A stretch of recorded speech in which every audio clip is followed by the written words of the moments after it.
Сәлеметсіздер ме достар, қалайсыздар? Мен бүгін астропрогнозымды көрсеткім келіп отыр сіздерге. Ол үшін бацы калькулятор аламыз да, бацы калькулятор деп жазамыз Google-ға, сосын осындай калькулятор шығады. Дата рождениені жазып, туылған сағатты жазамыз. Осындай төрт бұрышты болып шығады. Сосын мына мен белгілеп қойған жер, огонь ин белгісіндегі ден деген жерде тұрған бұл элемент личности, бұл сіздер боласыздар. Енді көп сөзбай қояйын.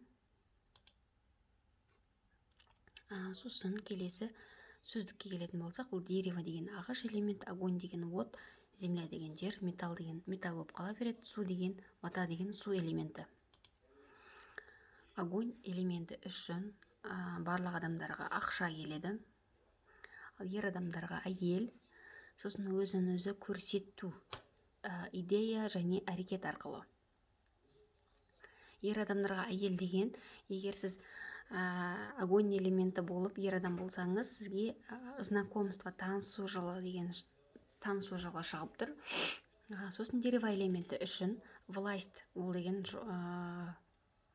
власть деген ол жұмысқа қатысты, жұмысыңызда бір өзгеріс болады деген сөз. Егер сіз әйел адам болсаңыз, сізге ер адам, танысу жылы, әйел адамға да ер адамға да танысу жылы және ақша шығып тұр. Земля элементі үшін өзін өзі көрсету, идея және әрекет. Өзін өзі көрсету ол идея арқылы және әрекет арқылы болмақ. Сосын достар мен конкуренттер. Металл элементі үшін достар және конкуренттер. Оқу жылы, комфорт жылы. Сіз оқуға түсесіз, немесе диплом аласыз, сондай бір өзіңізге комфортный жыл болмақ. Вода элементі үшін ресурс дегеніміз оқу жылы және поддержка, сізге бір көмек келеді. Өзің комфорт шығып тұр. Өзіңізге жайлы сезінесіз. Сосын власть шығып тұр, бір жұмысыңызда өзгереді, бастығыңыз өзгеруі мүмкін. Егер сіз вода элементі болып әйел адам бола тұрсаңыз, ер адам түсіп тұр. Ол деген сөз танысу жылы, сосын жұмыс шығып тұр. Махаббат некеде кімнің жолы болмақ? Бұл жерде біз ден немесе год деген жерді қараймыз. Қазір мен көрсетемін сіздерге.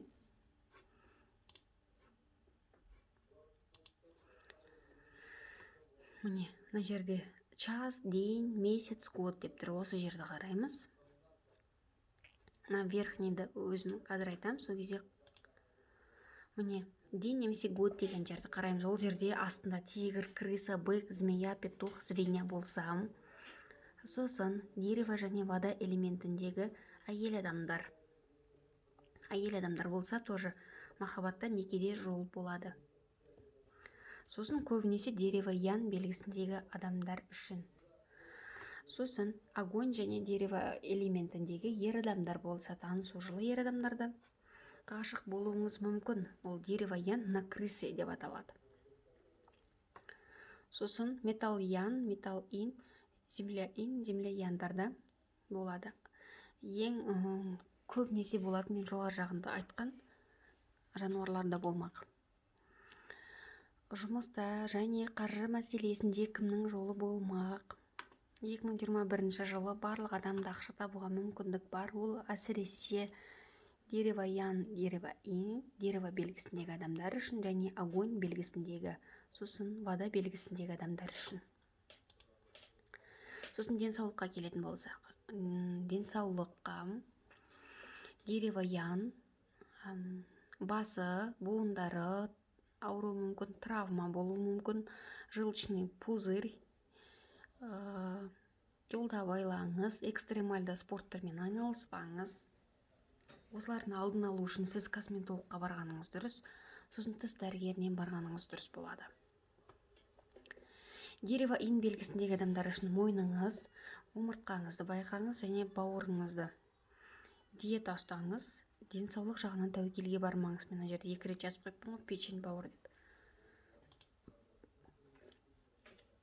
Сосын огонь ян белгісіндегі адамдар үшін жүрек қан тамырлары, иығыңызды, ішек құрылысыңызды байқау керек. эмоционалды тұрақсыздық болуы мүмкін, көбірек ашулануыңыз мүмкін.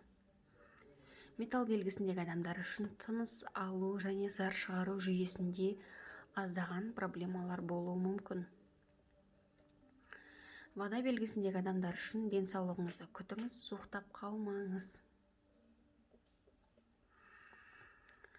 Эмоцияға, ашуға көп берілмеңіз.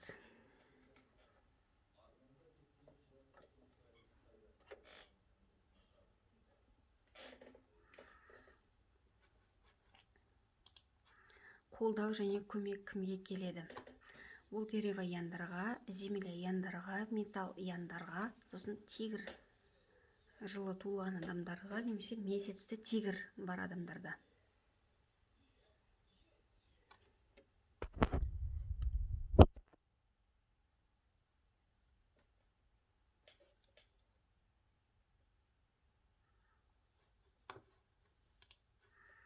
Батысыда пайдалы емес белгілер.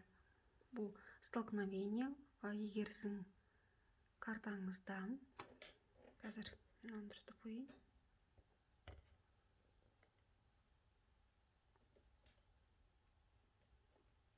Сіздің картаңызда міне каза болса, биыл кішкене ауырлау жыл, земляное наказание дейді. Каза, собака және каза, бык, собака болса, кішкене ауыр жыл болады. Сосын вред, жылқыларда аздаған ауырлау болады. Разрушение дракондарда. 2021 жылы қолайлы өзгерістері бар жануарлар. Бык пен крыса болса, свинья мен крыса болса, петух және змея болса, олар кішкене пайдалы өзгерістер болады, қолайлы өзгерістер болады. Сосын қолайсыз өзгерістері бар жануарлар. Қолайсыз: каза, собака, лошадь, дракон, крыса. Егер крыса жалғыз болса, кішкене қолайсыз болады. Қасында бык болса, жаңа свинья болса, пайдалы болады. Жүктілік: бұл бык, каза, собака, крыса, змея. Петух болса, в часе тұрса, в час деген жерде осылар тұрса. Сосын дерево және вода элементі үшін жүктілік келмек. Мамыр, маусым, шілде айларында жүкті болуыңыз мүмкін. Назарларыңызға рахмет. Сау болыңыздар.